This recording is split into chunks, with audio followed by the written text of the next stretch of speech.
Since its founding by the Sisters of Charity of Seton Hill a century ago as a 4-year college for women, Seton Hill University has changes. Seton Hill now offers undergraduate and graduate degrees to men and women and has an enrollment of 2,200 students from 49 states, territories, and 22 countries. Quite an accomplishment. It manages to preserve its mission while developing new programs to prepare its students for the workforce of the 21st century.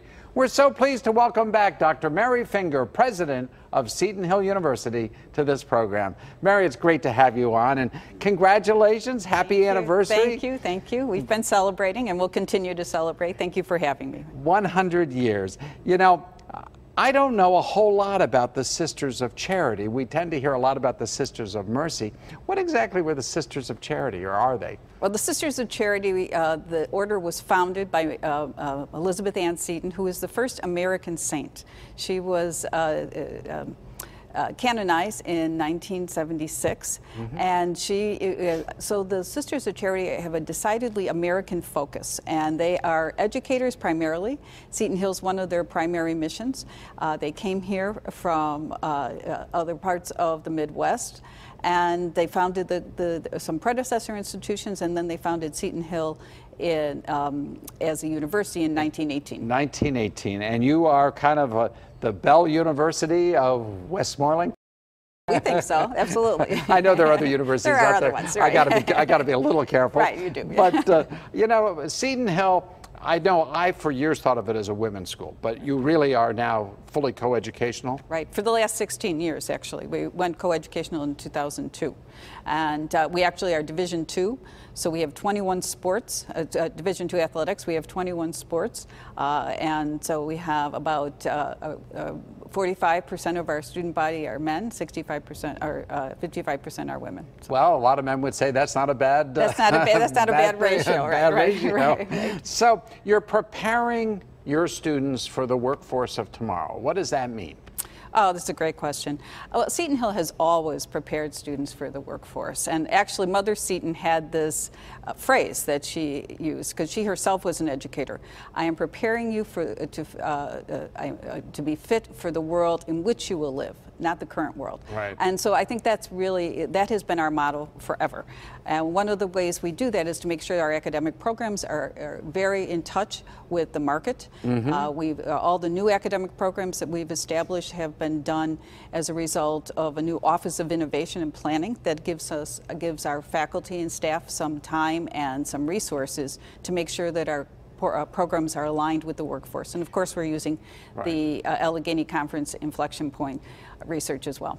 Did I read that you have a program in cybersecurity, which is clearly in the future? Right. Well, we have, yes. And the present, I might add. Right. Cybersecurity is one of our new programs, and we are the only undergraduate program that has an affiliation with the National Cyber Forensics and Training Alliance here in Pittsburgh. And they're a group that does a lot of testing for NSA, FBI. They're right on the cutting edge. They also do testing for corporations. But they helped us create the curriculum. So if a student knows this is an area they wish to get into, Seton Hill would be a good place to go. Absolutely good place. I mean, one of the things we do is make sure that they have very strong internships. Now, I read that you got a $1 million grant from an individual. Right. Tell us about that. Well, we've gotten 3 very major gifts just in the last few months. $2 million plus gifts. One, both of them scholarship and to develop a math center, because we've got so many students going into science and math, that we really see a need for some additional support in math.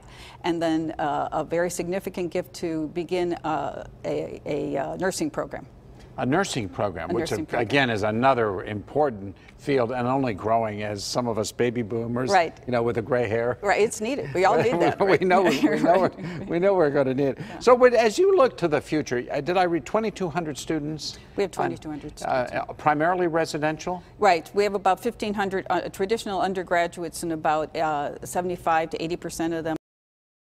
And then we've got graduate programs in our fields that are we're most prominent in, including physician assistant, so healthcare is some, marriage and family therapy, education, and also some adults as well. Adult education. Adult education. Right.